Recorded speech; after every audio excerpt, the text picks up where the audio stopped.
வார விடுமுறை முடிந்து தென் மாவட்ட மக்கள் மீண்டும் சென்னை திரும்புவதால் பரனூர் சுங்கச்சாவடியில் வாகனங்கள் அணிவகுத்து நிற்கின்றன.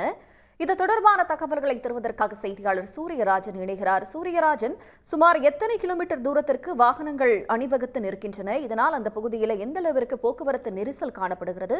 கள தகவல்கள்.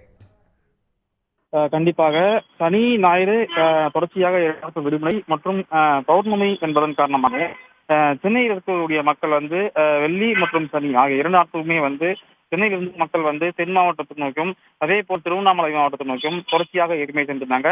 இந்த 2 நாட்கள் விடுமுறை முடிந்து நாளைய தினம் வழக்கம் போல பள்ளி கல்லூரிகள் செயல்படும் என்பதன் காரணமாக தென் மாவட்டத்திலிருந்து மக்கள் சென்னை நோக்கி வருகின்றனர். எனவே 2 நாட்கள் விடுமுறை முடிந்ததன் காரணமாக ஒரே நேரத்தில் திருச்சி, மதுரை, கோவை, நெல்லை ஆகிய மாவட்டங்களிலிருந்தும் அதே போல் பௌர்ணமிக்கு சென்ற திருவண்ணாமலை மாவட்டத்திலிருந்தும் மக்கள் ஒரே நேரத்தில் சென்னை நோக்கி வருவதன் காரணமாக செங்கல்பட்டு அடுத்த பரனூர் சுங்கச்சாவடியை பொறுத்தவரை ஒரு கடுமையான ஒரு போக்குவரத்து சூழ்நிலை இருக்குது.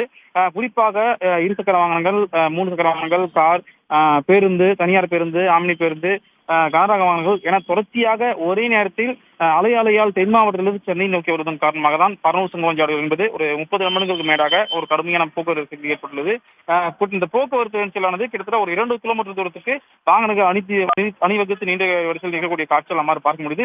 இருந்தாலும் கூட சென்னையிலிருந்து தென் மாவட்டத்தை நோக்கி செல்லக்கூடிய பகுதியில் 6 பூத்துகளும், அதேபோல் தென் மாவட்டத்திலிருந்து சென்னை வரக்கூடிய பூத்துகளும் 6 பூத்துகள் வழக்கமாக செயல்படும். இந்த போக்குவரத்து நெரிசல் ஏற்படுவதற்காக இந்த நெரிசலை குறைப்பதற்காக கூடுதல் கவுண்டர்களை தடுக்கப்பட்டு சுங்கச்சாவடியிலிருந்து இந்த போக்குவரத்து நெரிசல் தொடர்ச்சியா குறைப்பதற்கு நடவடிக்கையான மேற்கொண்டு வருகின்றனர்.